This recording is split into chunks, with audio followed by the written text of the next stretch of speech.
আমাদের কিছু প্রোটেস্ট্যান্ট মুসলিম ভাই আছেন, তারা মনে করেন শব্দ যেটা সেটাই নিতে হবে, শব্দ যেটা সেটাই।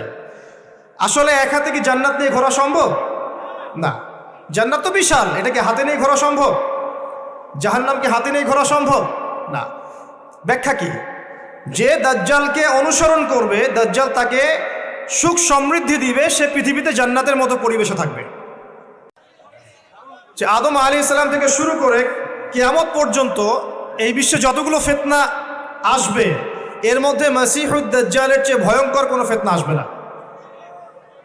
এক বাক্যে বোঝাচ্ছে কিভাবে, যে এই বিশ্বে যতগুলো ফিতনা আছে, ধরেন সুদের ফিতনা, আপনার জেনার ফিতনা, আপনার পরকিয়া, হ্যাঁ, আপনার যে পতিতালয়, আপনার ঘুষ, দুর্নীতি, কালোবাজারি, মজুদদারিতা, মুসলিমদেরকে হত্যা করা, সন্ত্রাসী কর্মকাণ্ড, যত ফিতনা এখন পৃথিবীতে আছে আর কি, এই যতগুলো ফিতনা আছে এগুলোকে একত্রিত করেন, একসাথে করেন, তারপরেও মাসিহুদ দাজ্জালের মতো ভয়ঙ্কর ফিতনা হবে না। এটা এত বড় ফিতনা, ঠিক আছে? এই সূরা নবী সাল্লাল্লাহু আলাইহি ওয়াসাল্লাম বলছেন যে ব্যক্তি সূরা কাহফের প্রথম 10টা আয়াত, কোনো বর্ণনা এসেছে শেষের 10টা আয়াত, মানে প্রথম 10 শেষ 10 দুটোই নিয়ে নেন, এই আয়াতগুলোকে যারা মুখস্থ করবে, হিফজ করবে এবং এর উপর আমল করবে, ইনশাআল্লাহ তাআলা তার জীবদ্দশায় যদি মাসিহুদ দাজ্জাল বের হয়, দাজ্জাল তার কোনো ক্ষতি করতে পারবে না। তাহলে কত ইম্পর্টেন্ট এই সূরাটা একটু চিন্তা করেন। দাজ্জাল হচ্ছে ভয়ঙ্কর কোনো ফিতনা নাই, সে নিজেকে খোদা দাবি করবে এবং তার এক হাতে থাকবে জান্নাত, এক হাতে জাহান্নাম। এই জান্নাত জাহান্নাম হাতে মানে সত্যিকারের হাতে নয়, এটাই জান্নাত। আর যে দাজ্জালকে অনুসরণ করবে না, দাজ্জাল তাকে একদম জুলুম নির্যাতনের মধ্যে ডুবিয়ে রাখবে, তাকে ধ্বংস করে ছাড়বে, এই জাহান্নাম। কি করবে সে? সে সারা বিশ্বে 40 দিন অবস্থান করবে। কতদিন? তার প্রথম দিনটা হবে 1 বছরের সমান, দ্বিতীয় দিনটা হবে 1 মাসের সমান, আর তৃতীয় দিনটা হবে 1 সপ্তাহের সমান। বাকি দিনগুলো আমাদের দিনের মতোই হবে। এটা কিভাবে হবে আল্লাহু আ'লাম, আল্লাহ ভালো জানেন, আমরা জানি না। আল্লাহ পাক কোরআনে বলেছেন একটা সূরায়, যদি আল্লাহ রাব্বুল আলামিন রাতকে স্থবির করে দেন, কেউ কি আছে দিন নিয়ে আসবে? আবার বলেছেন আল্লাহ পাক যদি দিনকে স্থবির করে দেন, স্থির করে দেন, কোনো সত্তা কি আছে রাত এনে দিবে? তাহলে আল্লাহ পাক চাইলে একদিনকে 1 বছর করতে পারেন না? একদিনকে 1 মাস করতে পারেন না? একদিনকে 1 সপ্তাহ করতে পারেন কি না? বাকি দিনগুলো আমাদের মতোই। সাহাবীরা বলছেন, ইয়া রাসূলুল্লাহ সাল্লাল্লাহু আলাইহি ওয়াসাল্লাম, নবীর নাম আসলে কি পড়বেন? সাল্লাল্লাহু আলাইহি ওয়াসাল্লাম। তাহলে 10 নাকি পাবেন, 10টা গুনাহ মাফ হবে, আল্লাহ পাক আপনার প্রতি 10 বার রহম করবে ইনশাআল্লাহ। আর যে ব্যক্তি নবীর নাম শুনে দরুদ পড়ে না, নবী সাল্লাল্লাহু আলাইহি ওয়াসাল্লাম তাকে বদদুয়া করেছেন। কি করেছেন? বদদুয়া করেছেন। একদিন নবীজি সাল্লাল্লাহু আলাইহি ওয়াসাল্লাম মিম্বরের উপর দাঁড়িয়ে আছেন, 3য় সিঁড়িতে গিয়ে তিনি বললেন আমিন। সাহাবীরা বললেন, আপনি কেন আমিন বললেন ইয়া রাসূলুল্লাহ? তখন নবীজি বললেন, 3য় সিঁড়িতে আমি যখন ছিলাম, তখন জিবরাইল আলাইহিস সালাম এসে আমাকে বলেছেন, হে মুহাম্মদ, সেই ব্যক্তি ধ্বংস হোক যার সামনে আপনার নাম উচ্চারিত হয়েছে কিন্তু সে আপনার নাম শুনেও দরুদ পড়ে নাই। তাহলে আমরা রাসূলুল্লাহ সাল্লাল্লাহু আলাইহি ওয়াসাল্লামের নাম শুনে দরুদ পড়বো কিনা? না পড়লে কি হবে? না পড়লে রাসূল সাল্লাল্লাহু আলাইহি ওয়াসাল্লামের বদদুয়া পেতে হবে। আচ্ছা, একটা প্রশ্ন এখানে থ্রো করে সামনে যাই, যে যদি রাসূল সাল্লাল্লাহু আলাইহি ওয়াসাল্লামের নাম শুনে দরুদ না পড়লেই এই শাস্তি হয়, অভিশাপ পেতে হয়, তাহলে আমরা যারা সারা জীবন রাসূলের সুন্নতের খেলাফ চললাম তাদের কি হবে বলেন? শুধু রাসূলের নাম শুনে যদি কেউ দরুদ না পড়ে, তাহলেই রাসূল সাল্লাল্লাহু আলাইহি ওয়াসাল্লাম বলছেন সে ধ্বংস হোক। তাহলে যে ব্যক্তি সারা জীবন, আমরা এখন দাড়ি রাখতে পারলাম না, সুন্নতি লেবাস চিনলাম না, টাকটুর উপরে কাপড় উঠাতে পারলাম না, আমরা রাসূলের মতো সুন্নত পদ্ধতিতে নামাজ পড়তে পারলাম না, কোরআন তেলাওয়াত করা শিখলাম না, তাসবিহ তাহলিল করতে পারলাম না, পর্দা করলাম না, রাসূলের আদর্শ নিজের ভিতরে ধারণ করলাম না, পরিবারের রাসূলের আদর্শ প্রতিষ্ঠা করলাম না, সমাজে প্রতিষ্ঠার কোনো চেষ্টা করলাম না, রাষ্ট্রে প্রতিষ্ঠার কোনো চেষ্টা করলাম না, আমাদের কি হবে? এটা বোঝার জন্য কি পিএইচডি ডিগ্রি করার দরকার আছে? বুঝতে পারছি না কি হবে। যেমন একটা আয়াত আছে কোরআনে, সূরা বাকারার 279 থেকে 84 পর্যন্ত দেখবেন। একটা আয়াতে আল্লাহ পাক বলছেন, ইয়া আইয়ুহাল্লাযীনা আমানু, হে মুমিনগণ। মুমিন কারা? আমরা তো মুমিন নাকি? মুমিন কারা? কি আমরা মুমিন না? কনফিউশন আছে? মুমিন কারা? যারা 6টা পিলারে বিশ্বাস করে। কয়টা পিলার? 1 নম্বর আল্লাহ বিশ্বাস করে না দেখেই। 2 নম্বর আল্লাহ পাকের ফেরেশতা মণ্ডলীর প্রতি বিশ্বাস করে না দেখেই। 3 নম্বর আল্লাহ পাকের সমস্ত আসমানি কিতাবে বিশ্বাস করে না দেখেই।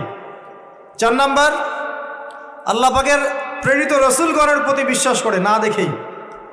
আমরা কি নবীজিকে দেখেছি? দেখি নাই। সাহাবীরা দেখেছেন। যে ব্যক্তি পরকালে বিশ্বাস করে না দেখেই এবং তাকদীর বা ভাগ্যের ভালো মন্দে বিশ্বাস করে না দেখেই। এই 6টা পিলারে যে ব্যক্তি মনে বিশ্বাস করে, মুখে স্বীকৃতি দেয় এবং কাজেও বাস্তবায়ন করে তাকে বলা হয় মুমিন। শুধু মুখে বলে, কাজের কোনো ফিকির নাই, মুমিন বলা যাবে? নামাজ পড়তে হয় জানে, এতটুকুই। নামাজ জীবনে পড়ার তৌফিক হলো না, পড়লো না, তাকে কি আপনি মুমিন বলবেন? আচ্ছা, তো আমরা যদি মুমিন হই, আমাদেরকে আল্লাহ পাক বলছেন, কি বলছেন? ইত্তাকুল্লাহ, তোমরা আল্লাহকে ভয় করো, তোমরা আল্লাহকে ভয় করো। ওয়াযারু মা বাকিয়া মিনার রিবা, এবং সুদের অবশিষ্ট অংশগুলো ছেড়ে দাও। ইন কুনতুম মুমিনিন, যদি প্রকৃত অর্থেই তোমরা মুমিন হয়ে থাকো। তারপরের আয়াত আল্লাহ পাক বলছেন ওয়া ইল্লাম তাফআলু, তোমরা যদি সুদ না ছাড়ো। কি না ছাড়ো? সুদের আরবি হচ্ছে রিবা, যেটা দিয়ে পুরো ওয়ার্ল্ডের ইকোনমিক সিস্টেম এখন দাঁড়িয়ে আছে। তোমরা যদি সুদ না ছাড়ো তাহলে কি হবে?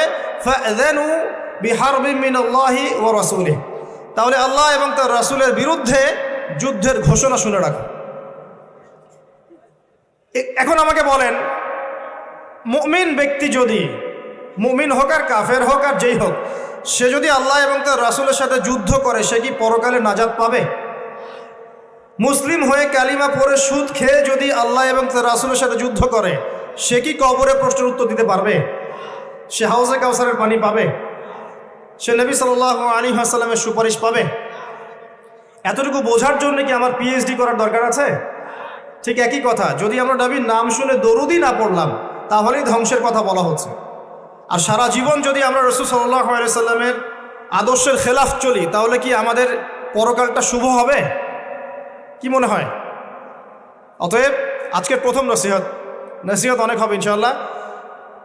জীবনের প্রতিটা ডিপার্টমেন্ট, আপনার ইবাদত, পরিবার, সমাজ এবং অন্যান্য সেক্টরগুলো, বিশেষ করে অর্থনৈতিক সেক্টরটা রাসূলুল্লাহ সাল্লাল্লাহু আলাইহি ওয়াসাল্লামের আদর্শে ঢেলে সাজানোর চেষ্টা করেন। আল্লাহ পাক তৌফিক দান করুন। পারা যাবে ইনশাআল্লাহ? যাদের দাড়ি নাই রাখবেন তো আজকে ইনশাআল্লাহ। টাকনুর উপরে কাপড় উঠবে ইনশাআল্লাহ। যে মা বোনরা হিজাব করছেন না, পর্দা হবে তো ইনশাআল্লাহ? ইনশাআল্লাহ তাআলা। আবার ডিজিটাল পর্দা করতে যায় না, 3G 4G পর্দা আছে এখন, তো ডিজিটাল পর্দা না। আমরা বলছি ফাতিমা রাদিয়াল্লাহু আনহার মতো পর্দা, আয়েশা রাদিয়াল্লাহু আনহার মতো পর্দা, খাদিজা রাদিয়াল্লাহু আনহার মতো পর্দা। আল্লাহ পাক তৌফিক দান করুন। সহজ 4টা কথা আপনাদেরকে বলে দেই, মা বোনদেরকে বলছি। পোশাকটা এমন হবে না, আপনার পোশাকটা এমন হবে না যে পোশাকটা পরেও গায়ের কাঠামো বোঝা যায়। 1 নম্বর কথা, ফুল স্টপ। এমন বোরখাও চলবে না যে বোরখা পরলে গায়ের কাঠামো দেখা যায়। এটি প্রজেক্টর আছে ওখানে, হয়তো বা দেখতে পাচ্ছেন, বুঝাচ্ছি। এই যে আমার জামার হাতা দেখতে পাচ্ছেন, আমার হাত কতটুকু মোটা আপনি কি বুঝতে পারছেন? আমার মাসেল কি বুঝতে পারছেন কত চওড়া? 4 প্যাক না 6 প্যাক? আচ্ছা, এটা কোনো প্যাকই না অবশ্য। আচ্ছা, তো এখন এটা ঠিক আছে পর্দা। এটা যদি আপনার অন্য কোনো অঙ্গ প্রত্যঙ্গ হয়, একই হুকুম। প্রতিটার ক্ষেত্রে কি একই হুকুম? হাতের ক্ষেত্রেও যেমন হুকুম, অন্য সমস্ত অঙ্গ প্রত্যঙ্গের ক্ষেত্রে কি একই হুকুম। বুঝতে পারছি? আর ভেঙে বলা দরকার আছে?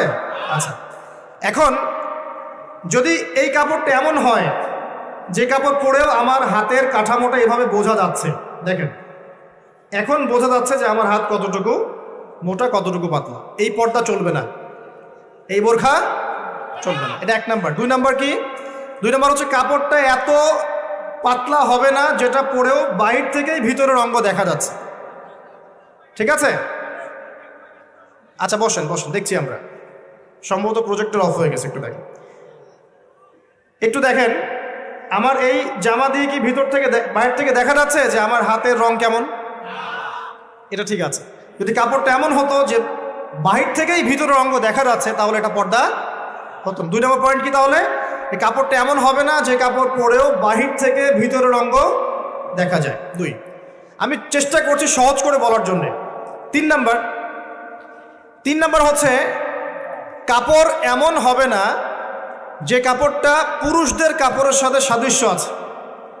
আপনি টি শার্ট, গেঞ্জি, স্কিন প্যান্ট বা পুরুষরা যে পোশাকগুলো পরে এগুলো পরতে পারবেন না। কথা কি বুঝতে পারছেন? এটা 3 নাম্বার। আর 4 নাম্বার হচ্ছে অমুসলিমদের সংস্কৃতির সাথে, তাদের ধর্মীয় কালচারের সাথে সাদৃশ্য আছে এমন কোনো পোশাক আপনার পরা যাবে না। এটা ছেলে মেয়ে উভয়ের জন্য বৌদ্ধ। কয়টা বললাম মূলনীতি ভাই? 4টা। মা বোনকে শেখাতে পারবেন তো ইনশাল্লাহ? কাপড় এমন হবে না যে কাপড় এত টাইট যেটা পরলে শরীরের কাঠামো বোঝা যায়, পর্দা হয় নাই, চলবে না। যদি বোরখাও হয় তবুও চলবে না।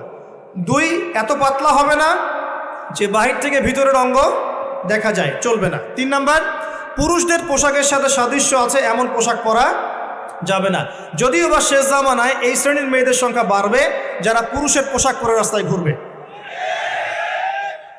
আর 4 নাম্বার হচ্ছে অমুসলিমদের ধর্মীয় কালচারের সাথে সাদৃশ্য আছে এমন কোনো পোশাক পরা যাবে না। 3 নাম্বারটার ক্ষেত্রে একটা কথা বলে দেই যে নবী সাল্লাল্লাহু আলাইহি ওয়াসাল্লাম বলেছেন শেষ জামানায় এক শ্রেণীর মেয়ে বের হবে। শেষ জামানা বলতে আসলে ওই জামানায়, নবীর জামানায় তারা ছিলেন না, তারা পরবর্তীতে কোনো জামানায় আসবেন, যেটা আমরা এখন দেখতে পাচ্ছি। তো এমন এক শ্রেণীর মেয়ের কথা বলা হয়েছে যে যারা কাপড় পরেও নগ্ন থাকবে। কি থাকবে?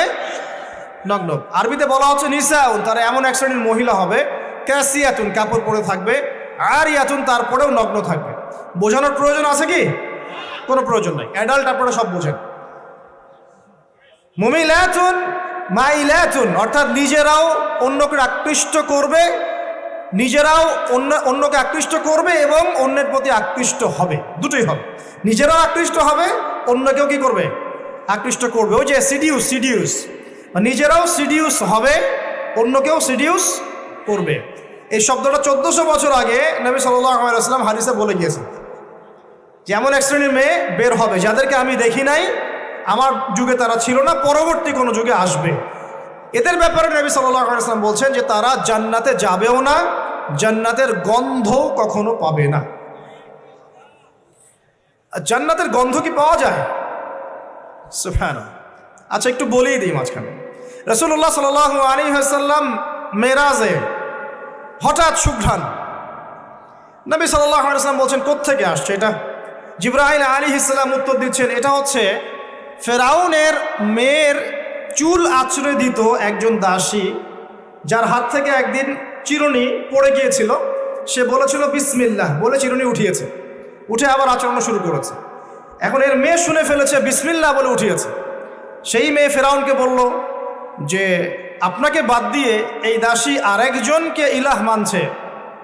তখন সেই দাসীকে গ্রেপ্তার করা হলো। তুমি কার উপাসনা করছো, কার ইবাদত করছো? সে দাসী বলছে আমি এক আল্লাহর ইবাদত করি। কে আল্লাহ? যে আল্লাহ আমাকে সৃষ্টি করেছেন, যে আল্লাহ আমার রব, যে আল্লাহ আপনারও রব। ফেরাউনকে মুখের উপর বলে দিল। এবার ফেরাউন তাকে ধরে বলছে ফিরে আসো তোমার মতাদর্শ থেকে, না হলে তোমাকে জীবন্ত আগুনে পুড়িয়ে মার। কি বলছে? আগুনে পুড়িয়ে মার। তো সে ফিরে আসে না। তখন ফেরাউন দেখলো তার সন্ততি আছে কিনা। সন্তানরা আমাদের সফট কর্নার না, সন্তানকে ডেকে আনা হয়, 2টা বাচ্চা, 2টা কি 3টা বাচ্চা। বলছে ফিরে আসো, আমাকে ইলাহ বলে স্বীকার করো, না হলে তোমার সন্তানদেরকে আগুনে ফেলে দিব।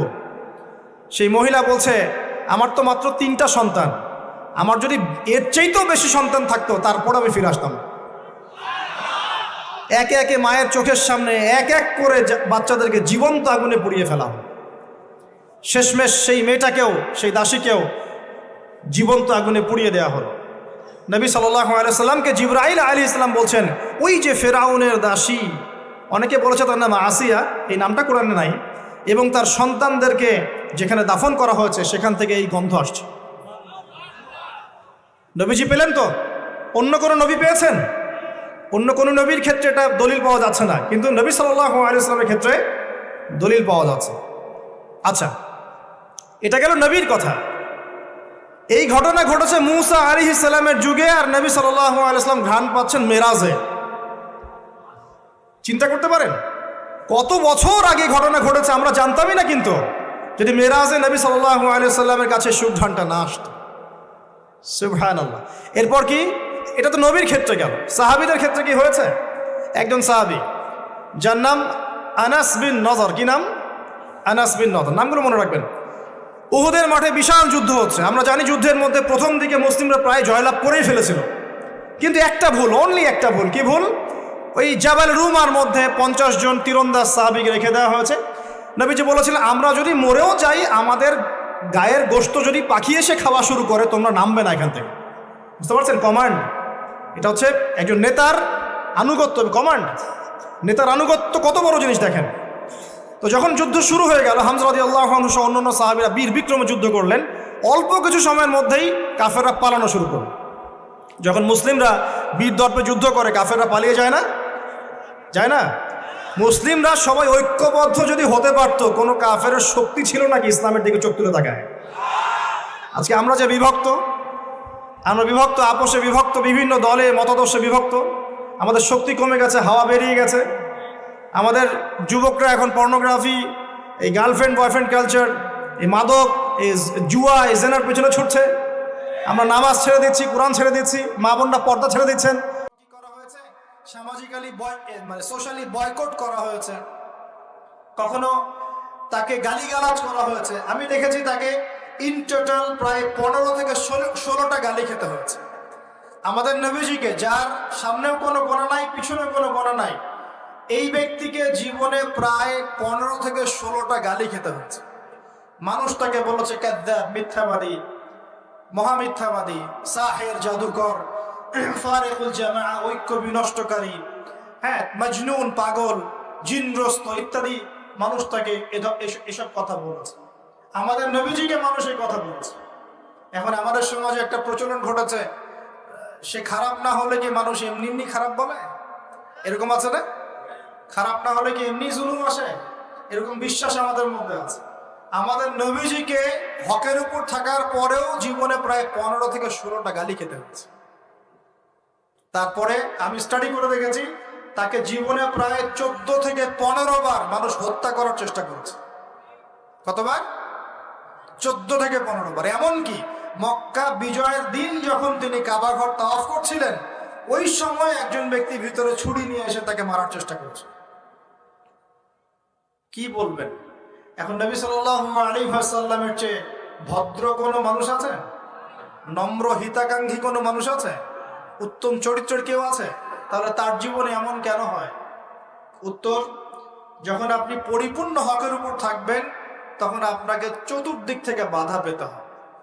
আপনার পরিবার থেকে বাধা আসবে, আপনার বন্ধু মহল থেকে বাধা আসবে, আপনার কোনো সময় দেখা যাবে স্ত্রী শত্রু হয়ে যাচ্ছে, সন্তান শত্রু হয়ে যাচ্ছে, হ্যাঁ, সমাজে আপনি চলতে যাচ্ছেন, সমাজের মানুষ আপনাকে সেভাবে গ্রহণ করছে না, আপনি আনসোশ্যাল হয়ে যাচ্ছেন, অনেক সমস্যা হতে পারে। তবে এরপরেও কি হক ছেড়ে দেওয়া যাবে? আল্লাহ পাক সবাইকে হকের উপর থাকার তৌফিক দান করুন। এখন এইভাবে চলতে চলতে এক পর্যায়ে নির্যাতনের মাত্রা এত বেশি হলো যে সাহাবীরা নবীর কাছে এসে বলছেন, ইয়া রাসূলুল্লাহ, তাদের প্রতি বদদোয়া করেন যাতে আল্লাহ তাদেরকে ধ্বংস করে দেন। তখন নবীজি বলছেন, দেখো, তোমরা খুব তাড়াহুড়া করছো, আমি তোমাদেরকে জানিয়ে দিচ্ছি, আল্লাহ পাক এই দিন ইসলামকে মাশরিক মাগরিব পর্যন্ত পৌঁছে দিবেন। এমনকি একটা কাঁচা ঘর, একটা পাকা ঘর বাদ থাকবে না যেখানে আল্লাহ পাক লা ইলাহা ইল্লাল্লাহ কালিমা ঢুকিয়ে দিবেন না। কিন্তু তোমরা খুব তাড়াহুড়া করছো। তখন তিনি সাহাবীদেরকে বললেন, তোমরা আবিসিনিয়ায় হিজরত করো। কোন জায়গা ভাই? আবিসিনিয়া কোন দিকে? এখন এই যে ইথিওপিয়া নাম শুনে, ইথিওপিয়া, ইরিত্রিয়া নাম শুনেছেন? এই জায়গা ছিল আগে আবিসিনিয়া। সেখানে একজন বাদশা ছিলেন, তার নাম বাদশা নাজাশী। কি নাম? বাদশা নাজাশী। এবং তিনি কিন্তু খ্রিস্টান ছিলেন। এই সমকামীদের মতো খ্রিস্টান ছিলেন না, যারা ঈসা আলাইহিস সালামকে আল্লাহর সন্তান বলে এইরকম খ্রিস্টান ছিলেন না। তিনি একজন সৎ খ্রিস্টান ছিলেন। নবীজি নিজে বলেছেন যে বাদশা নাজাশীর দরবারে তোমরা যাও, সেখানে কোনো মানুষ জুলুমের শিকার হয় না। নবী স্টেটমেন্ট দিচ্ছেন তার সম্পর্কে। এমনকি এই ব্যক্তি যখন মারা গেছেন, তখন আমাদের নবী তার গায়েবানা জানাজার নামাজও পড়িয়েছেন। চিন্তা করতে পারেন, ওইখানে জাফর রাদিয়াল্লাহু আনহু সাহাবীদেরকে নিয়ে হিজরত করেছেন। এবং তারা সেখানে থাকতে লাগলেন, তাদের কোনো ক্ষতি হয়নি। এরপর নবী সাল্লাল্লাহু আলাইহি ওয়াসাল্লাম তায়েফে গিয়েছেন। কোথায়? তায়েফ। তায়েফে 3 জন বড় বড় গোত্র নেতা ছিল। কয়জন ভাই? এগুলো শিখে নেন ক্লাসের মতো। একজনের নাম ছিল আব্দে ইয়ালাইল। কি নাম? আব্দে ইয়ালাইল। একজনের আব্দে মাসউদ, আর একজনের নাম হচ্ছে হাবিব বিন আমর। এই 3 জন বড় বড় গোত্র নেতা ছিল। থাকে না কমিটির নেতা বড় বড়, এরকম 3টা নেতা। এরা যদি ইসলাম কবুল করত তাহলে তায়েফবাসী সবার সাপোর্ট নবীজি পেতেন, সবার সাপোর্ট নবীজি পেতেন। কিন্তু এই 3 জনের কেউই ইসলাম কবুল করে নাই, বরং তায়েফবাসীদের মধ্যে ছোট ছোট যুবকদেরকে লেলিয়ে দেওয়া হয়েছে নবীজিকে মারার জন্য। তারা নির্মমভাবে আমাদের নবীকে আঘাত করেছে, পাথর দিয়ে আঘাত করেছে, এবং দাড়ি মাথা ফেটে এই দিক দিয়ে রক্ত পড়তে পড়তে পায়ের জুতা পর্যন্ত আটকে গিয়েছিল। আমাদের নবী ইসলাম এমনি এমনি আসে নাই। আমরা তো ফ্রি ফ্রি ইসলাম পেয়েছি, বুঝতে পারি না ইসলাম কেমনে আসছে। যদি বুঝতাম, সাহাবীরা তো দেখেছেন ইসলাম কিভাবে এসেছে, এই কারণে জীবন দিয়ে দিলেও ইসলাম থেকে সরতেন না। আমরা তো আসলে বুঝতে পারছি না ইসলাম কত কষ্ট করে এখানে আসছে। এবার নবী সাল্লাল্লাহু আলাইহি ওয়াসাল্লাম একটা আঙ্গুর বাগানে বসে একটা দোয়া করেছিলেন আল্লাহর কাছে। এটাকে মাজলুমের দোয়া বলা হয়। ওই সময় জিবরাইল আলাইহিস সালাম এবং পাহাড় পর্বতের ফেরেশতা এসেছিলেন। ইয়া রাসূলুল্লাহ, খালি একবার বলেন, তাহলে এই তায়েফবাসীকে 2 পাহাড়ের মাঝখানে ফেলে পিষে দিব। নবীজি বলছেন, বাল আরজু, বরং আমি আশা করি, বরং আমি এটা আশা করি, আইয়ুখরিজাল্লাহু মিন আসলাবিহিম কওমান, আল্লাহ পাক তাদের ঔরস থেকে এমন সম্প্রদায় নিয়ে আসো, আল্লাযীনা ইয়াবুদুনাল্লাহ, যারা আল্লাহর ইবাদত করবে, ওয়ালা ইউশরিকুনা বিহি শাইআ, এবং তারা আল্লাহর সাথে কাউকে শরীক করবে না। আমাদের নবী বদদোয়া না করে উল্টা দোয়া করলেন। সুবহানাল্লাহ। এই তায়েফে এখন আপনারা গিয়ে ঘুরে আসছেন না? অনেকে গেছেন হজ করতে, তোমরা করতে, ঘুরে আসছেন। ওই তায়েফ ছিল এই জায়গা। এই তায়েফবাসী প্রথমে ইসলাম কবুল করে নাই। এরপরে নবী সাল্লাল্লাহু আলাইহি ওয়াসাল্লাম কোন রকমে মক্কা এসেছে। আসার পরে তার যে 2 জন আশ্রয়স্থল, কয়জন ভাই? একজন হচ্ছে চাচা আবু তলেব, নাম মনে আছে? সবাই নবীজির এগেইনস্টে চলে, আবু তলেব তাকে প্রোটেক্ট করেন। মনে করেন যে আমাদের এলাকায় একজন এমপি সাহেব আছেন বা মেম্বার বা চেয়ারম্যান সাহেব আছেন, যিনি সবাই ইসলামের বিরোধী হলেও তিনি ইসলামের পক্ষের মানুষ। তখন ইসলামপন্থীরা সুবিধা পাবে না? একটু হলেও সুবিধা পাবে কিনা? একটু সাপোর্ট পাবে কিনা? চাচা আবু তলেব ছিলেন এমন মানুষ। সমাজের সবাই রাসূল সাল্লাল্লাহু আলাইহি ওয়াসাল্লামকে ভালো মন্দ বলছে। আবু জেহেল, আবু লাহাব, উতবা, সাহেবা, এরা সবাই ভালো মন্দ বলছে, খারাপ বলছে, এবং তার বিরুদ্ধে চক্রান্ত করছে। কিন্তু আবু তলেব তাকে সাহায্য করছে। এই আবু তলেব ইন্তেকাল করলেন। ইন্না লিল্লাহি ওয়া ইন্না ইলাইহি রাজিউন। ঠিক আবু তলেব ইন্তেকাল করার 3 দিন বা 7 দিনের মধ্যেই নবী সাল্লাল্লাহু আলাইহি ওয়াসাল্লাম প্রিয়তম স্ত্রী, ওই যে খাদিজা রাদিয়াল্লাহু আনহা, যিনি তার ভালোবাসা, যার প্রেম, যার মমতা, যার স্নেহ, সম্পদ সব দিয়ে নবী সাল্লাল্লাহু আলাইহি ওয়াসাল্লামকে সাপোর্ট দিয়েছেন, উনিও ইন্তেকাল করলেন। ইন্না লিল্লাহি ওয়া ইন্না ইলাইহি রাজিউন। মাত্র 3 দিন বা 7 দিনের ব্যবধান। চিন্তা করেন তো সিচুয়েশনটা কেমন হতে পারে, কেমন লাগতে পারে? তখন একে তো সামাজিক চাপ, অর্থনৈতিক চাপ, এই কাফের মুশরিকদের চাপ, তার মধ্যে মক্কায় কোন রকম আসলাম, তায়েফ থেকে কেবল আসা হয়েছে। আসার পরেই এই ঘটনাগুলো ঘটে গেল। প্রিয়তম স্ত্রীও চলে গেলেন, আবু তলেবও চলে গেলেন। আমাদের মতো কোন যুবক হলে তো আত্মহত্যা করে ফেলত। এই যুব সমাজ 80 না পাইলে ম্যাথে আত্মহত্যা করে। তোমরা শিখো নবী সাল্লাল্লাহু আলাইহি ওয়াসাল্লামের মানসিক ক্ষমতা কত বেশি ছিল, তার মানসিক স্ট্রেংথ কত কত কত ডেপথ ছিল, তার মাথার মধ্যে মানসিক ক্ষমতা কত বেশি ছিল। তিনি চ্যালেঞ্জ ফেস করতে পারতেন। শক্ত মানুষ ছিলেন। হাতটা ছিল নরম তুলতুলা। নবীজির হাত ছিল নরম তুলতুলা, একদম নরম। সাহাবীরা বলেছেন মুসাফা করলে মনে হতো একদম রেশমের মতো তুলতুলা নরম হাত। কিন্তু সেই হাতে যখন তিনি তরোয়াল ধরতেন শক্ত হয়ে যেত। কথা বুঝতে পারছেন না? মনে হয় নরম হাতের অধিকারী, কিন্তু ভিতরের কলব ঈমান একদম চট্টনের মতো, পাহাড়ের মতো শক্ত। মানসিক ক্ষমতা পাহাড়ের মতো শক্ত। তো তিনি কি ভেঙে পড়লেন? কিন্তু মনে তো কষ্ট পেয়েছেন। এর জন্য এই বছরটার নাম হচ্ছে আমুল হুজন। কি নাম ভাই? আমুল হুজন, মানে কষ্টের বছর। ঠিক এই সময় এই জন্য বেশি কষ্ট পেয়েছেন, মনে কষ্ট পেয়েছেন। তার আশ্রয়স্থলগুলো একটা একটা করে শেষ হয়ে গেল। তিনি এখন মনোকষ্ট ভুগছেন। ঠিক এই সময় আল্লাহ রাব্বুল আলামিন কি করলেন এখন শুনুন। এখান থেকে আমরা আস্তে আস্তে আলোচনা শেষের দিকে যাব, খুব মনোযোগ দিবেন। নবী সাল্লাল্লাহু আলাইহি ওয়াসাল্লাম এশার নামাজ পড়েছেন। কিসের নামাজ? এশার নামাজ পড়ে কাবা ঘরের পাশে হাতিম আছে, কাবার হাতিম, হাতিমের উপর তিনি শুয়ে আছেন ডান কাত হয়ে। ডান কাতে শোয়া সুন্নাত। ডান কাতে শুয়ে আছেন, তন্দ্রা ভাব, পরিপূর্ণ ঘুম আসে নাই। নবীদের কিন্তু ঘুম নাই। নবীদের ঘুমটাও কিন্তু, নবীদের ঘুমের মধ্যে যা আসে আল্লাহর পক্ষ থেকে সেটা ওহী। নবীদের দেহ ঘুমায়, অন্তর কিন্তু ঘুমায় না, মনে রাখবেন। নবীদের কি ঘুমায় না? কলব, অন্তর কিন্তু ঘুমায় না, মনে রাখবেন। এবার তিনি শুয়ে আছেন, হঠাৎ দুইজন ফেরেশতা আসলেন। কয়জন ভাই? একজন জিবরাইল আলাইহিস সালাম, একজন মিকাইল আলাইহিস সালাম। এসে নবী সাল্লাল্লাহু আলাইহি ওয়াসাল্লামকে আস্তে করে জাগিয়ে দিলেন। জাগিয়ে নবী সাল্লাল্লাহু আলাইহি ওয়াসাল্লামকে হাত ধরে নিয়ে যাচ্ছেন। কোথায়? পাশে জমজম কূপের পাশে। পাশে জমজম কূপ আছে, দেখেছিলেন না? যারা হজ উমরা করে আসছেন হয়তো দেখতে পারবেন। এই জমজম আগের মতো তো আর নাই, একটা আইডিয়া পাবেন আর কি। জমজম কূপের পাশে নিয়ে গিয়ে নবী সাল্লাল্লাহু আলাইহি ওয়াসাল্লামকে আবার আস্তে করে শুইয়ে দেওয়া। এই যে পুরো ঘটনাগুলো ঘটে যাচ্ছে না, এগুলো কিন্তু মুহূর্তে ঘটে যাচ্ছে।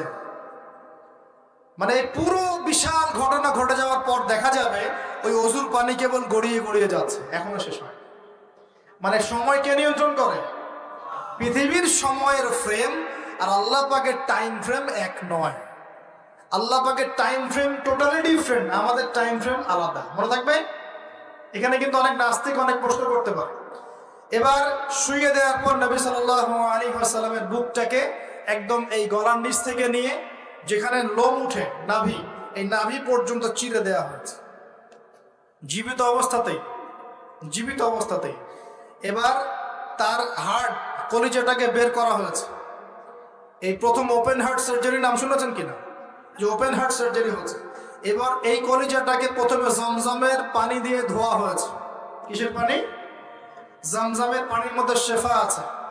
যাদের অসুস্থতা আছে জমজমের পানিতে সূরা ফাতিহা ফু দিয়ে খাবেন, ইনশাআল্লাহ শেফা হয়ে যাবে, ইনশাআল্লাহ শেফা হবে। জমজমের পানিতে ধোয়ার পরে এর এই কলবটাকে, কলিজাটাকে ঈমান এবং হিকমতে পূর্ণ একটা পেয়ালা দিয়ে ধুয়ে দেওয়া হয়েছে। একটা পেয়ালার মধ্যে ঈমান নিয়ে আসা হয়েছিল এবং হিকমা, প্রজ্ঞা নিয়ে আসা হয়েছে। এটা রাখার পরে এই ঈমান প্রজ্ঞা দিয়ে ঢেলে এই পুরো জায়গাটা বন্ধ করে দেওয়া হয়েছে। কি রূপকথা মনে হচ্ছে? আমরা যে নিঃশ্বাস নিচ্ছি এটাই কি আল্লাহর অলৌকিকত্ব না? এই যে হার্ট আমাদের পাম্প করতেছে, যখন আমরা ছোট বাচ্চা ছিলাম ওই সময় থেকে নিয়ে এখন পর্যন্ত পাম্প করছে, পাম্প করছে। 1 সেকেন্ডের জন্য কি থেমে গিয়েছিল? এটাই তো অলৌকিকত্ব। যে আল্লাহ আমাদেরকে বাঁচায় রাখতে পারেন, সে আল্লাহর পক্ষে এগুলো করে কি অসম্ভব কিছু? আচ্ছা, এবার নবী সাল্লাল্লাহু আলাইহি ওয়াসাল্লামকে একটা বাহনের মধ্যে উঠানো হচ্ছে। বাহনটার নাম বোরাক। কি নাম? বোরাক। এবার বাহনটা হচ্ছে গাধার চেয়ে একটু বড়, খচ্চরের চেয়ে একটু ছোট এবং একটু লম্বা দেহের, সাদা রঙের। কি রঙের?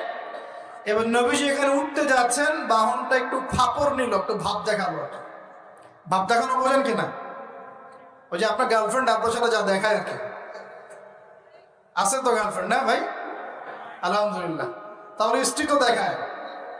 স্ত্রী ভাব দেখালে সবর করতে হবে। কি করতে হবে? স্ত্রী ভাব দেখালে সবর করতে হবে, চুপ থাকতে হবে। এগুলো টিপস শেখেন, না হলে বড় সমস্যা হতে পারে। স্ত্রী ভাব দেখাতে পারে, তখন সবর করতে হবে, চুপ থাকতে হবে। পরে দেখবেন ভাব নিজেই আবার ঠান্ডা হয়ে গেছেন সব, ঠিক আছে? আর নিজে গরম হয়ে গেলে সমস্যা। আপনি গরম হয়ে গেলে পুরো একদম তরকারি পুরো যাবে একেবারে। কথা বুঝতে পারছেন? আল্লাহ বোঝার তৌফিক দান করুন। বোরাকটা ভাব নিচ্ছে আর কি। এখন বোরাককে জিবরাইল আলাইহিস সালাম বলছেন, এই শোনো, তোমাকে সৃষ্টি করার পর থেকে, ভালো করে শোনেন, তোমাকে সৃষ্টি করার পর থেকে মুহাম্মদ সাল্লাল্লাহু আলাইহি ওয়াসাল্লামের চেয়ে শ্রেষ্ঠ কোনো মানুষ তোমার গায়ে পা দেয় নাই। বলেন আল্লাহু আকবার। বলেন আল্লাহুম্মা সাল্লি আলা মুহাম্মদ, আল্লাহুম্মা বারিক আলা মুহাম্মদ। তোমাকে সৃষ্টি করার পর থেকে মুহাম্মাদের চেয়ে সাল্লাল্লাহু আলাইহি ওয়াসাল্লাম শ্রেষ্ঠ কোনো মানুষ তোমার পিছে ওঠে নাই। সুবহানাল্লাহ। জান্নাত থেকে এই বাহনটা নিয়ে আসা হয়েছে। কোথেকে? জান্নাত থেকে। এবার তিনি বোরাকে উঠলেন। বোরাক, ও আচ্ছা, বোরাকে কথা শুনে কি করলো? বোরাক এই কথা শোনার ভাব তো চলে গেলই গেল, ও ঘামা শুরু করেছে, ঘামতে শুরু করেছে। অনেক সময় হয় না যে বড় কোনো ব্যক্তির সামনে গিয়ে মানে থরথর করে কাঁপা শুরু করেছে, ও ঘামা শুরু করেছে। এবার নবী সাল্লাল্লাহু আলাইহি ওয়াসাল্লাম উঠে বসলেন, বিসমিল্লাহ, এবার চলছে। কোথার দিক, কোন উদ্দেশ্যে চলছে? ওই যে জেরুজালেম, নাম শুনেছেন কি না? ওই যে জায়গাটা ইহুদিরা এখন দখল করে রাখছে আর কি, এবং তারা দাবি করে ওই জায়গা নাকি ওদেরই। মসজিদুল আকসাকে সরিয়ে এখন টেম্পল নির্মাণ করার চেষ্টা করছে। লাস্ট কয়েকদিন দেখলাম যে ওখানে খুব বোম্বিং হচ্ছে, ফিলিস্তিনি ভাই বোনদেরকে মারা হচ্ছে, বাচ্চাদেরকে মারা হচ্ছে, আর বলছে ফিলিস্তিন থেকে দেখলেই গুলি করে মেরে ফেলবে। ওরাই তারা, আমি তো বারবার বলি, আপনারা বিশ্বাস করেন না অনেকে, এরাই তারা যারা দাজ্জালকে অনুসরণ করবে, দেখে নিয়ে সামনে, এবং এদেরকে নিয়ে দাজ্জাল বিশ্বটাকে শাসন করবে। বিশ্ব কেউ একা শাসন করতে পারে না, অনুসারী লাগে, এরাই তাদের অনুসারী, যারা বিশ্বের বড় বড় ডিপার্টমেন্ট এখন নিয়ন্ত্রণ করছে। ঠিকই, অবশ্যই নিয়ন্ত্রণ করছে, ভিতরে ভিতরে, আপনারা বুঝতে পারছেন। এবার ওই দিকে ছুটলো বোরাক। কিভাবে ছুটলো? নবীজি বলছেন সাল্লাল্লাহু আলাইহি ওয়াসাল্লাম, আমাদের চোখের সীমা যতদূর পর্যন্ত যায়, বোরাকের একটা পাই ততদূর পর্যন্ত যাচ্ছে। কখনো সূর্যাস্ত দেখেন নাই? কতদূর পর্যন্ত তাকানো যায়? ওই যে সূর্য ডুবছে, অতদূর পর্যন্ত বোরাকের একটা পা চলে যাচ্ছে। নিঃসন্দেহে আলোর বেগের চেয়ে বেশি বেগে যাচ্ছে সে।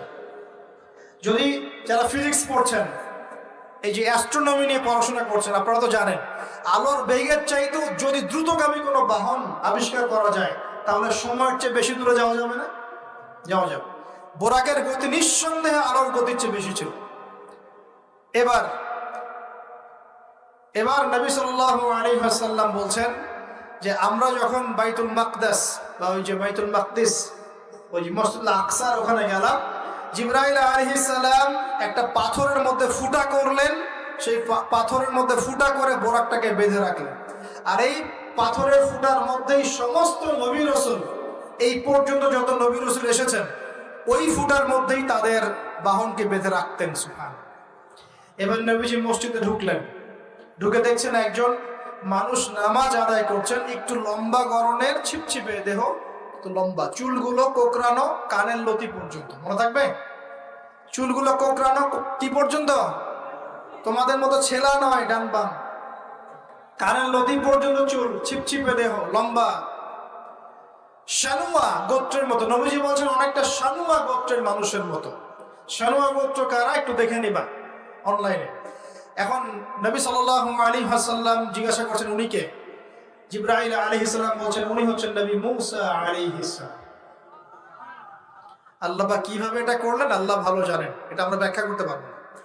নবী মূসা আলাইহিস সালাম নামাজ পড়ছেন, আরেকজনকে দেখলেন তার গড়ন কিছুটা মাঝারি ধরনের, চুলগুলো হচ্ছে সিল্কি, মানে স্ট্রেট চুল, লম্বা, এবং সোনালী রঙের। কি রঙের? সোনালী। এবং গায়ের কালারটা হচ্ছে সাদা এবং লালের মিশ্রণে গঠিত। নবীজি জিজ্ঞাসা করলেন উনি কে? তাকে বলা হচ্ছে উনি হচ্ছেন নবী ঈসা আলাইহিস সালাম। এবার নবী সাল্লাল্লাহু আলাইহি ওয়াসাল্লাম সমস্ত আম্বিয়া কেরামের সামনে চলে গেলেন এবং সমস্ত নবীদেরকে নিয়ে 2 রাকাত নামাজ পড়লেন। নবীদের ইমাম কে? আমাদের নবী কাদের ইমাম? নবীদের ইমাম। আর সেই নবীর সুন্নাত পালন করতে আমাদের এত কষ্ট হয়। হ্যাঁ ভাই, লজ্জা লাগে? দাঁড়িয়ে রাখলে লজ্জা লাগে না? টাকটার উপর কাপড় তুলে লজ্জা লাগে? আস্তাগফিরুল্লাহ, আল্লাহ আমাদেরকে মাফ করুক। আমরা সর্বশ্রেষ্ঠ মানুষের উম্মত, সর্বশ্রেষ্ঠ নবীর উম্মত। আল্লাহ পাক আমাদেরকে যোগ্য উম্মত হওয়ার তৌফিক দান করুন। নবী নামাজ পড়লেন, নামাজ শেষ। নামাজ, ও আরেকটা কথা, আরেকজনকে নবীজি দেখলেন, তার অবয়ব সম্পর্কে তিনি বলছেন দেখতে হুবহু আমার মতোই। নবীজি বলছেন দেখতে হুবহু আমার মতো। জিজ্ঞাসা করলেন তিনি কে? জিবরাইল আলাইহিস সালাম বলছেন তিনি হচ্ছেন নবীগণের পিতা ইব্রাহিম আলাইহিস সালাম। ইব্রাহিম আলাইহিস সালামের দেহের গঠন, চেহারা একদম আমাদের নবীর মতো ছিল। সুবহানাল্লাহ। হয়তোবা এই কারণেই, হয়তোবা আল্লাহ ভালো জানেন, আমরা কিন্তু দরুদে কার নাম পড়ি? নবীর নামের সাথে ইব্রাহিম আলাইহিস সালামের নাম পড়ি, এবং তার জীবনীর সাথে আমাদের নবীর জীবনী কিন্তু হুবহু মিল আছে। আমাদের নবীজিকে হিজরত করতে হয়েছে, ইব্রাহিম আলাইহিস সালামকে করতে হয়েছে। ইব্রাহিম আলাইহিস সালামকে আগুনের পরীক্ষা দেওয়া লাগছে, আমাদের নবীকে বদরে উহুদে পরীক্ষা দেওয়া লাগছে, লাগে নাই? আমাদের নবীকে পাশে ছিলেন স্ত্রী খাদিজা রাদিয়াল্লাহু আনহা, ইব্রাহিম আলাইহিস সালামের পাশে ছিলেন স্ত্রী সারা এবং হাজরা আলাইহিম আসসালাম। মানে টোটালি মিল পাবেন আপনি দেখবেন টোটালি মিল আছে। ওদিকে যাচ্ছি না আমি। এবার নামাজ শেষে নবী সাল্লাল্লাহু আলাইহি ওয়াসাল্লাম আবার বোরাকে উঠলেন। এবার বোরাক উপরে ওঠা শুরু করলেন। এই পর্যন্ত যেটা এসেছে এটা হচ্ছে মক্কা থেকে জেরুজালেম পর্যন্ত। এটাকে বলা হয় ইসরা। এটাকে কি বলা হয়? ইসরা মানে নাইট জার্নি, মানে রাত্রেবেলা নৈশ ভ্রমণ। আর এবার যাচ্ছে এই বাইতুল মাকদাস থেকে উপরের দিকে, এটাকে বলা হয় মেরাজ, মানে ঊর্ধ্বে আরোহণ, ঊর্ধ্বগমন। ঠিক আছে? এবার প্রথম আকাশে যখন পৌঁছালেন, প্রথম আকাশের দরজা আছে, কি আছে? আর প্রথম আকাশ মানে আমরা যে তারা দেখি এগুলো কিন্তু প্রথম আকাশে। ঠিক আছে? প্রথম আকাশ মানে প্রথম মহাকাশ। শুধু এটা নয় যে ওই যে ওজোনোস্ফিয়ার আয়নোস্ফিয়ার যেটা ভাগ করেছে এগুলো নয়, আমরা যা দেখি এগুলো সব হচ্ছে প্রথম মহাকাশের অংশ। এখানে দরজা আছে একটা, আমরা দেখতে পারি না। এখানে গিয়ে জিবরাইল আলাইহিস সালাম দাঁড়িয়ে গেলেন, নবী সাল্লাল্লাহু আলাইহি ওয়াসাল্লাম দাঁড়িয়ে গেলেন। ওই দিক থেকে আওয়াজ আসছে যে কে? জিবরাইল আলাইহিস সালাম বলছেন যে আমি জিবরিল। আপনার সাথে কে? বলা হচ্ছে আমার সাথে হচ্ছে বিশ্বনবী মুহাম্মদ রাসূলুল্লাহ সাল্লাল্লাহু আলাইহি ওয়াসাল্লাম। আপনাকে কি পাঠানো হয়েছিল তাকে আনার জন্য? তিনি বলছেন হ্যাঁ। তিনি বলেছেন হ্যাঁ, বাস হ্যাঁ, কারণ তিনি সাদিকুল আমিন। এবার দরজা খুলে দেওয়া হলো, তিনি ভিতরে ঢুকলেন। দেখলেন সেখানে একজন ব্যক্তি, যিনি মাশাআল্লাহ ডান দিকে তাকাচ্ছেন, ডান দিকে অনেক আদম সন্তানের আকৃতি আছে, ডান দিকে তাকাচ্ছেন হাসছেন, বাম দিকে তাকাচ্ছেন, বাম দিকে অনেক আদম সন্তানের আকৃতি আছে, বাম দিকে তাকিয়ে কাঁদছেন। নবী সাল্লাল্লাহু আলাইহি ওয়াসাল্লাম বলেন উনি কে? তখন তাকে বলা হলো ইনি হচ্ছেন আপনাদের পিতা, আদম সন্তানদের পিতা, আদম আলাইহিস সালাম। আদম আলাইহিস সালাম নবীকে দেখে সালাম দিলেন। আদম আলাইহিস সালাম নবীকে সালাম দিলেন, নবীও সালামের প্রত্যুত্তর করলেন এবং আদম আলাইহিস সালাম তার জন্য দোয়া করলেন। তিনি উঠে গেলেন আরো উপরে। এবার দ্বিতীয় মহাকাশে যখন চলে গেছেন, এই দ্বিতীয় মহাকাশ পর্যন্ত সায়েন্স যেতে পারে নাই, কেউই পারেনি, আল্লাহ রাসূল সাল্লাল্লাহু আলাইহি ওয়াসাল্লাম ছাড়া। এখানে গিয়ে তিনি দেখলেন সিমিলারলি দুজন বসে আছেন। কয়জন? দুজন। এবং দুজন এর পরিচয় জিজ্ঞাসা করলে জিবরাইল আলাইহিস সালাম বললেন ইনি হচ্ছেন ঈসা আলাইহিস সালাম আর ইনি হচ্ছেন ইয়াহইয়া আলাইহিস সালাম। দুজনের মাঝে কি সম্পর্ক? খালাতো ভাই। কি সম্পর্ক? খালাতো ভাই। এখানে বলে রাখি দুজনের মিলটা কি? এই দুজনকেই ইহুদিরা হত্যা করার চেষ্টা করেছে। ঈসা আলাইহিস সালাম এবং ইয়াহইয়া আলাইহিস সালাম উভয়কেই কারা হত্যা করার চেষ্টা করেছে? ইয়াহইয়া আলাইহিস সালামকে তো হত্যা করেই ফেলেছেন, আর ঈসা আলাইহিস সালামকে হত্যা করার চেষ্টা করেছিল, কিন্তু আল্লাহ পাক সেটা হতে দেন নাই। আল্লাহ পাক তাকে উঠিয়ে নিয়েছেন। তিনি আবার আসবেন কিনা? কোথায় আসবেন? সিরিয়ায়। কেন আসবেন? কারণ তিনি এই পৃথিবী থেকে দাজ্জাল এবং তার সমস্ত বাহিনীকে মেরে ফেলবেন ইনশাআল্লাহ, এবং প্যালেস্টাইন থেকে সারা বিশ্বে 40 বছর রাজত্ব করবেন ইনশাআল্লাহ। এটা হবে কি না? বিশ্বাস আছে তো ইনশাআল্লাহ? এটা হবে ইনশাআল্লাহ। এরপর সামনে যান, তৃতীয় আসমানে উঠলেন। সেখানে দেখছেন একজন ব্যক্তি যাকে এই পৃথিবীর অর্ধেক সৌন্দর্য দেয়া হচ্ছে। নবীজি বললেন তিনি কি? এত অপরূপ সুন্দর। তখন নবী সাল্লাল্লাহু আলাইহি ওয়াসাল্লামকে বলা হচ্ছে তিনি হচ্ছেন ইউসুফ আলাইহিস সালাম, যাকে এই পৃথিবীর অর্ধেক সৌন্দর্য দেয়া হয়েছে। আমরা সূরা ইউসুফ পড়ি আর মনে করি এটা হচ্ছে ইউসুফ জুলাইখার ঘটনা, তাই না ভাই? আসলে এখানে প্রেম কাহিনী কার? এখানে প্রেম কাহিনী হচ্ছে ইউসুফ আলাইহিস সালাম এবং তার বাবা। ভালো করে পড়ে দেখবেন, এখানে বাবা এবং ছেলের মহব্বতের কাহিনী বর্ণিত হচ্ছে। আর ইউসুফ আলাইহিস সালামের বাহ্যিক সৌন্দর্য নিয়ে আমরা কথা বলি, তার বাহ্যিক সৌন্দর্যের চাইতে তার চরিত্রের সৌন্দর্য ছিল 1000 গুণ বেশি। জেনার অপবাদ দিয়েছে তাকে মানুষ, তিনি নির্দোষ হয়েও বিনা অপরাধে 12 বছর জেল খেটেছেন, তারপরেও তিনি অন্যায় পথে পা বাড়ান নাই। বাড়িয়েছে? আল্লাহ পাক আমাদেরকে এগুলো বোঝার তৌফিক দান করুন। আরো উপরে উঠলেন, চতুর্থ আসমানে উঠে দেখছেন এখানে আরেকজন একইভাবে আছেন, তার নাম হচ্ছে কি বলেন? ইদ্রিস আলাইহিস সালাম। কি নাম? ইদ্রিস আলাইহিস সালাম। তিনি চতুর্থ আসমানে অপেক্ষা। একইভাবে সবার সাথে কথাবার্তা হলো, সালাম বিনিময় করা হলো, মোবারকের দোয়া করলেন, তিনি আবার উঠে গেলেন। পঞ্চম আসমানে উঠে তিনি দেখছেন ওই ইচ্ছে নবী মূসা আলাইহিস সালাম। কোন নবী? নবী মূসা আলাইহিস সালাম। সবাই সালাম দিচ্ছেন, একইভাবে কথাবার্তা হচ্ছে। ষষ্ঠ আসমানে উঠে দেখছেন হারুন আলাইহিস সালাম, মূসা আলাইহিস সালামের ভাই, মনে আছে? হারুন আলাইহিস সালাম, যিনি ফেরাউনের কাছে দাওয়াত নিয়ে গিয়েছিলেন, মূসা আলাইহিস সালামের সাথে ছিলেন। সপ্তম আসমানে উঠে তিনি দেখছেন একজন ব্যক্তি যার চেহারা একদম নবীর মতোই। বাইতুল মামুর নামে একটা জায়গা আছে, এই জায়গায় হেলান দিয়ে বসে আছে। নবীজি বললেন উনি কে? জিবরাইল আলাইহিস সালাম বলছেন উনি হচ্ছেন আপনার নবীদের সবার পিতা ইব্রাহিম আলাইহিস সালাম। ইব্রাহিম আলাইহিস সালামের আশপাশে অনেক ছোট ছোট বাচ্চা আছে, অনেক ছোট ছোট বাচ্চা। এই বাচ্চাগুলো কারা? এই যে মুসলিম অমুসলিমদের যাদের একদম নাবালক শিশুরা যারা মারা যায়, ওরা কি পাপ করেছে? এই নাবালক ছোট ছোট বাচ্চারা যারা মারা যায়, আল্লাহ রাব্বুল আলামিন তাদের রূহটাকে ওখানে রেখেছে।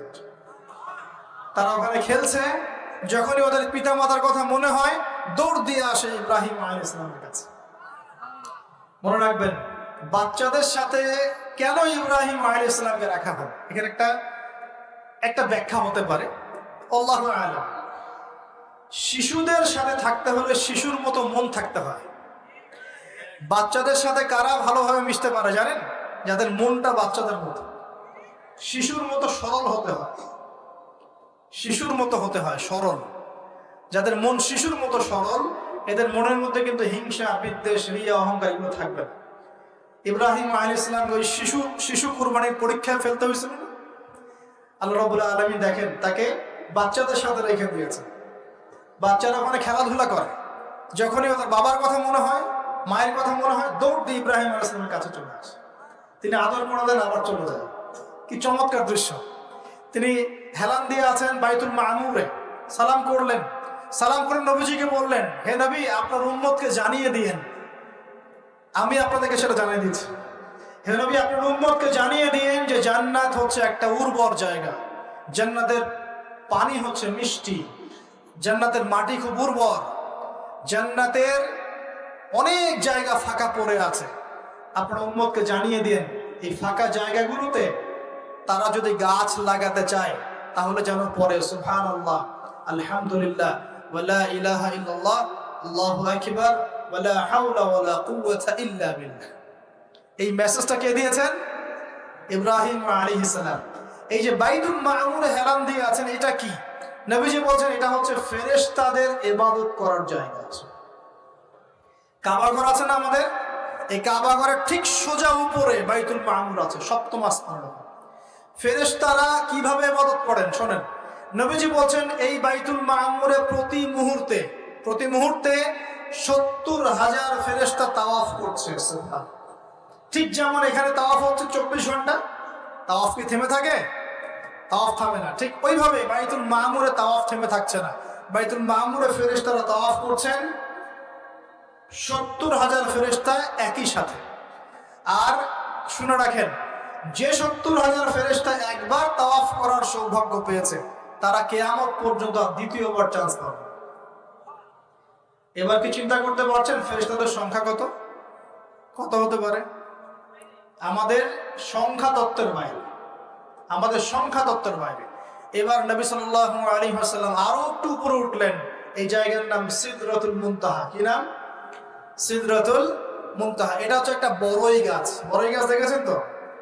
এটা নবীজি বলছেন এত চমৎকার এই বড়ই গাছ, এর মধ্যে এত বেশি রং ছিল যে রংগুলোকে আমি ব্যাখ্যা করতে পারবো না। এর পাতাগুলো ছিল হাতির কানের মতো এবং এর ফলগুলো ছিল মটকার মতো বড় বড় এক একটা, এবং এর মধ্যে প্রজাপতি বসেছিল। এই প্রজাপতিগুলোর রং এত চমৎকার যেগুলো আমাদের পৃথিবীর রঙের মতো নয়। মানে এগুলো ব্যাখ্যা করার মতো শব্দ আমাদের কাছে নাই। অ্যামেজিং! এটা কোন জায়গা? আমাদের সবার রূহগুলো যেখানে উঠে যায়। এটা কোন জায়গা? আমাদের সবার নেক আমলগুলো যেখানে উঠে যায়। সবার রূহ, মৃত ব্যক্তিদের রূহ বা আত্মা এবং নেক আমলগুলো এই পর্যন্ত ওঠে, এরপরে সেখান থেকে উঠিয়ে নেওয়া হয়, এরপরে তারা আর যেতে পারে। একইভাবে উপর থেকে আল্লাহ পাকের কোনো আদেশ আসলে এই সিদরাতুল মুনতাহা পর্যন্ত আসে, এরপর সেখান থেকে নিয়ে আসা হয়। আমি কি বুঝতে পারছি? এই হলো সিদরাতুল মুনতাহা। যেটা ফেরেশতাদের শেষ সীমা, এরপরে ফেরেশতারা আর যেতে পারবেন না। আল্লাহ পাকের নিকটবর্তী ফেরেশতারা ছাড়া নর্মাল যারা, তারা ওখানে যেতে পারে। নর্মাল মানে বলছি যারা এমনি অন্যান্য দায়িত্বে আছেন, তারা সেখানে যেতে পারবেন না। এই পর্যন্ত লাস্ট ওই যে লাইন থাকে না, ডেড লাইন, এটা ডেড লাইন, এরপর যেতে পারবে। এবার আমাদের নবীকে এখানে বাহন চেঞ্জ করে দেওয়া হলো, অন্য একটা বাহন আরো দ্রুতগামী তাকে দেওয়া হলো। এই বাহনের কারণে নবীজি একদম আলো পর্দা ভেদ করে উপরে উঠছেন। আল্লাহ পাকের একদম কাছাকাছি আসছে।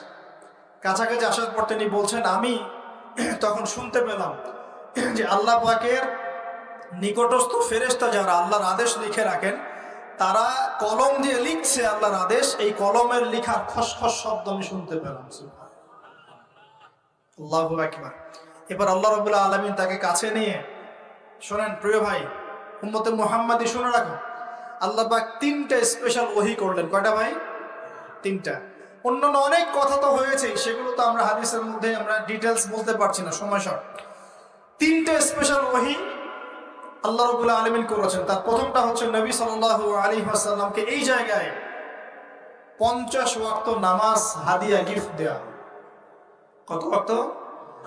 এবার নবীজি 50 ওয়াক্ত নিয়ে চলে আসছেন। আর পরের দুইটা পরে বলছি। 50 ওয়াক্ত নিয়ে চলে আসছেন। আসার সময় এই যে 6ষ্ঠ আসমানে, 5ম আসমানে কার সাথে দেখা? মুসা। কে আমাকে করছে? মুসা আলাইহিস সালাম। তিনি বলছেন, আল্লাহ পাক কি দিয়েছেন আপনাকে? নবী সাল্লাল্লাহু আলাইহি ওয়াসাল্লাম বলেন 50 ওয়াক্ত নামাজ। কত ওয়াক্ত? 50 ওয়াক্ত। নবী এবার মুসা আলাইহিস সালাম বলছেন, আমার উম্মতকে 2 ওয়াক্ত নামাজ দেওয়া হয়েছে, সেটাই আমার উম্মত আদায় করতে পারে নাই। 50 ওয়াক্ত নামাজ আপনার উম্মত পারবে না, আপনি কমাই নিয়ে আসেন যান। তিনি আবার গেলেন।